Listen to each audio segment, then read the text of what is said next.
Marine environment में रहने वाले जो एनिमल्स हैं उनकी भी आगे से वेरियस टाइप्स हैं। मोस्टली मेरीन इन्वायरमेंट में रहने वाले जो एनिमल्स होते हैं दे आर ऑस्मोकन्फॉर्मर्स, मीन्स कि उनका इंटरनल इन्वायरमेंट उनके एक्सटर्नल इन्वायरमेंट से बैलेंस है।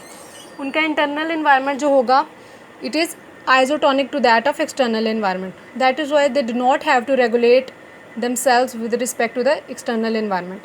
ठीक है, ऑस्मोकन्फॉर्मर्स के अंदर हैगफिशेस आ जाती हैं। ये प्रिमिटिव टाइप की जो स्पीशीज़ हैं वो होती हैं हैगफिशेस एंड लैम्प्रेस। ये ऑस्मोकन्फॉर्मर्स हैं, मींस इन्हें ऑस्मो रेगुलेशन करने की रिक्वायरमेंट नहीं होती बिकॉज इनका इंटरनल इन्वायरमेंट इनके एक्सटर्नल इन्वायरमेंट से मैच कर रहा है, आइसोटोनिक है। देन कार्टिलेजिनस फिशेस आ जाती हैं। कार्टिलेजिनस फिशेस जो हैं उन्हें कंटिन्यूसली फेस करना पड़ता है मेरीन इन्वायरमेंट। ठीक है, कि बाहर सॉल्ट्स की कंसनट्रेशन बहुत ज़्यादा है as compare to their internal environment. तो क्या होगा कि सॉल्ट्स जो हैं बाहर चूँकि ज़्यादा हैं तो कंटिन्यूसली इनकी बॉडी के अंदर मूव करते जाएंगे, और अंदर वाटर ज़्यादा है तो वाटर बाहर मूव करता जाएगा, जिसकी वजह से इनकी बॉडी के अंदर सॉल्ट्स बहुत ज़्यादा हो जाते हैं।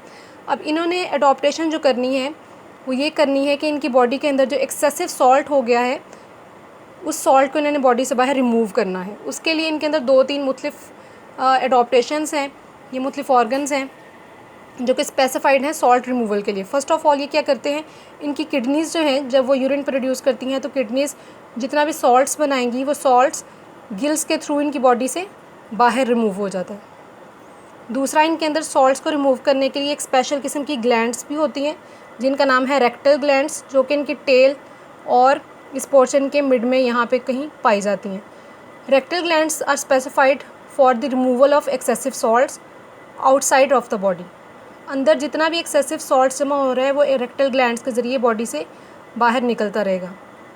इसके अलावा ये जो सॉल्ट्स की रिमूवल हो रही है एक्टिव ट्रांसपोर्ट हो रही है। एक्टिव ट्रांसपोर्ट मींस के बाहर सॉल्ट्स बेशक ज़्यादा हैं अंदर कम है, लेकिन बॉडी के लिए वो सॉल्ट्स डेंजरस हैं तो एक्टिवली ट्रांसपोर्ट होंगे, एनर्जी को यूटिलाइज़ करके सॉल्ट्स अंदर से बाहर रिमूव होंगे। एक्टिव ट्रांसपोर्ट ऐसी ट्रांसपोर्ट को कहते हैं जिसमें एरिया ऑफ लोअर कंसनट्रेशन से एरिया ऑफ हायर कंसनट्रेशन कोई चीज़ मूव करे with the expense of energy utilize करके कम जगह से जहाँ पे उसकी कंसनट्रेशन उस चीज़ की कम है वहाँ से ज़्यादा कंसनट्रेशन की तरफ जा रही है।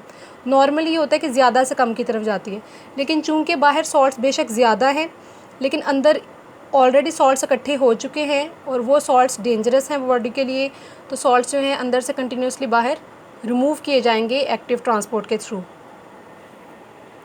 ये कार्टिलेजिनस फिशेज़ की अडॉप्टेशन है जो कि मेरीन इन्वायरमेंट में रह रही हैं for the removal of excessive salts. अब थर्ड टाइप की फ़िशेज़ आ जाती हैं जो मेरीन इन्वायरमेंट में रह रही हैं, they are known as bony fishes.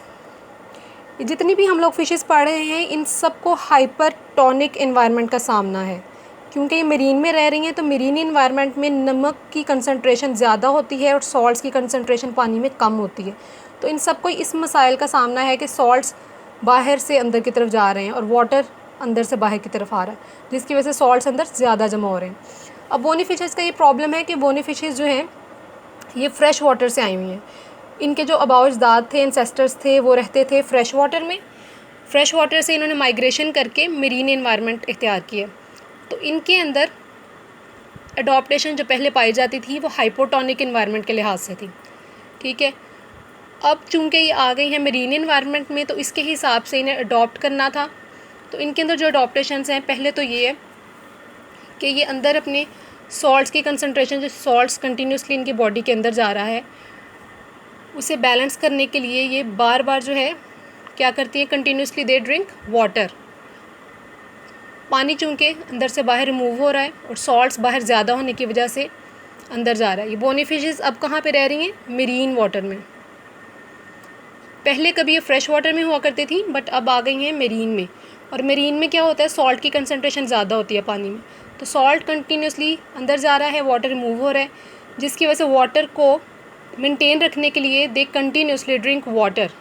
इसके अलावा सॉल्ट्स को बॉडी से बाहर रिमूव करने के लिए इनमें चूँकि ये फ़्रेश वाटर से आई हैं, स्पेशल ऑर्गन्स तो हैं नहीं, तो ये कोई बिहेवियरल या फिजियोलॉजिकल अडॉप्टेशन ही कर सकती हैं, स्ट्रक्चरल नहीं कर सकती। तो सॉल्ट्स को रिमूव करने के लिए एक तो ये पानी बहुत ज़्यादा पिएंगी, दूसरा जो यूरिन की प्रोडक्शन हो रही है इनमें वो बहुत ज़्यादा कंसनट्रेटेड होगी, क्योंकि कंसनट्रेटेड यूरिन होगा तो उसमें सॉल्ट्स ज़्यादा होंगे। इस तरीके से यूरिन के थ्रू इनके अंदर से सॉल्ट्स रिमूव हो जाएंगे। और वाटर की जो डेफिशिएंसी है वो कैसे पूरी होगी कि they drink a lot of water continuously. ठीक है, इस तरीके से ये अपने सॉल्ट्स और वाटर को बैलेंस रखती हैं।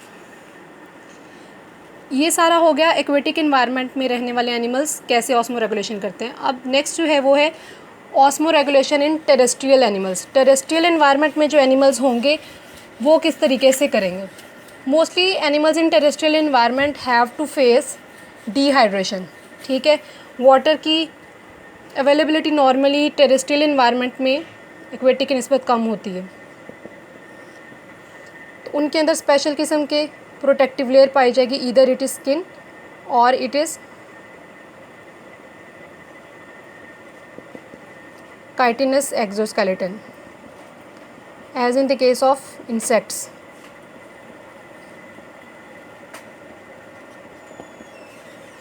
टेरेस्ट्रियल इन्वायरमेंट में रहने वाले एनिमल्स जो हैं उन्हें वाटर कम मैसर होता है, वाटर की अवेलेबिलिटी कम होती है। तो अपनी बॉडी के अंदर वाटर को रिटेन रखने के लिए, वाटर को बैलेंस रखने के लिए इनकी बॉडी के बाहर एक प्रोटेक्टिव कवरिंग होगी।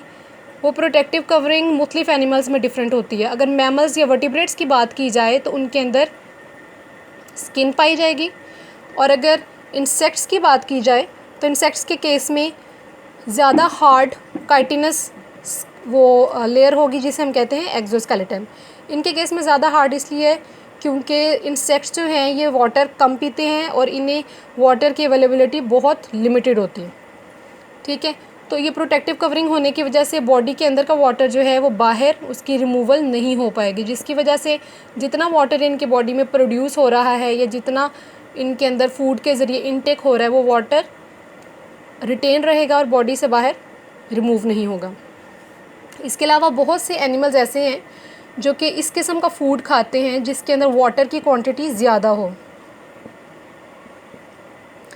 दे take food which contains more water. Like kangaroo जो है ऐसे इन्वायरमेंट में रहता है जहाँ पे वाटर बहुत कम अवेलेबल होता है, तो इस किस्म का फूड खाएगा या ऐसे सीड्स खाएगा जिनसे उसे वाटर मिलेगा। बहुत से एनिमल्स ऐसे सीड्स खाते हैं जिनके अंदर कार्बोहाइड्रेट्स होते हैं। ठीक है, डायरेक्ट वो पानी पीने के बजाय क्या करते हैं, जो सीड्स या फूड ही ऐसा वो लेंगे जिनके अंदर कार्बोहाइड्रेट्स होते हैं। अब आपको पता है कि कार्बोहाइड्रेट्स जब टूटते हैं, कार्बोहाइड्रेट्स की ब्रेक डाउन होती है, चाहे वो कार्बोहाइड्रेट कोई भी है, ठीक है, ग्लूकोज है, फ्रक्टोज है, कोई भी कार्बोहाइड्रेट है, जब वो ब्रेक डाउन होता है तो रिएक्शन में वाटर लाजमी बनता है बाय प्रोडक्ट के तौर पे। तो जब वो इस किस्म के सीड्स खाएंगे जिनके अंदर कार्बोहाइड्रेट्स ज़्यादा होंगे तो कार्बोहाइड्रेट्स की ब्रेकडाउन से, उसके मेटाबॉलिज्म से वो वाटर प्रोड्यूस करेंगे और ये वाटर जो बनेगा उनकी बॉडी में रिटेन रहेगा। इसके अलावा बहुत से डेजर्ट के एनिमल्स ऐसे हैं जिन्हें पानी अवेलेबल ही नहीं है। ठीक है, उन्हें पानी अवेलेबल ही नहीं है, इन्वायरमेंट ही उनका ऐसा जहाँ पे बारिशें ही नहीं है, पानी अवेलेबल नहीं है, तो वो क्या करते हैं, उनके अंदर एबिलिटी होती है कि वो अपनी बॉडी के अंदर जितना भी पानी होता है उसे रिटेन रख सकते हैं और ज़िंदा रह सकते हैं without drinking water. They have special ability to survive without drinking water. ये मोस्टली डेजर्ट एनिमल्स में होता है। कैमल्स हो गए, ठीक है, डेजर्ट के जो रैट्स माउस वगैरह हैं वो हो गए, उनके अंदर ये एबिलिटी होती है कि they can survive long days. ठीक है, बहुत लंबे लंबे दिनों तक, महीनों तक ये सर्वाइव कर लेते हैं विदाउट ड्रिंकिंग वाटर। तो ऐसी जो एबिलिटी है जो इनमें पाई जाती है बग़ैर वाटर के सर्वाइव करने की, उसे कहते हैं एनहाइड्रोबायोसिस। एन मीन विदाउट,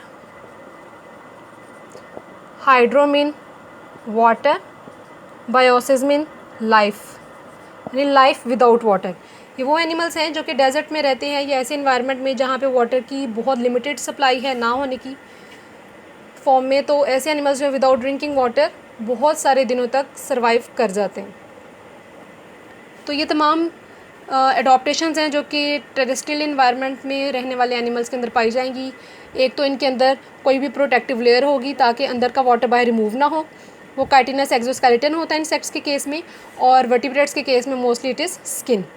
ठीक है, और मोस्टली जो स्किन वगैरह होती है ये मॉइस्ट रहती है। ठीक है, काइटिनस एक्सोस्केलेटन ड्राई होता है, नॉन लिविंग होता है, और इससे बाहर जो बिल्कुल भी वाटर का एक्सचेंज एनवायरनमेंट के साथ नहीं होता, ताकि जितना वाटर बना है वो अंदर रिटेन रहे। इसके अलावा ऐसे फूड एनिमल्स खाते हैं जिसके अंदर वाटर की क्वांटिटी ज़्यादा होती है, या ऐसे सीड्स लेते हैं जिनके अंदर कार्बोहाइड्रेट्स की क्वांटिटी ज़्यादा होती है, और कार्बोहाइड्रेट से ब्रेक डाउन होता है तो वो वाटर खुद प्रोड्यूस कर देता है, बॉडी के अंदर ही वाटर बन जाता है बजाय के डायरेक्ट वाटर पिया जाए। फिर कुछ ऐसे डेजर्ट के एनिमल्स हैं जो कि पानी पिए बगैर, चूँकि पानी अवेलेबल ही नहीं है, काफ़ी दिनों तक और महीनों तक सर्वाइव कर जाते हैं। ऐसी एबिलिटी को हम कहते हैं anhydrobiosis. This is all about today's lecture. I hope कि आपको समझ आ गई होगी। इंशाल्लाह नेक्स्ट जो है एक्सक्रीशन का टॉपिक नेक्स्ट आने वाले लेक्चर में डिस्कस होगा।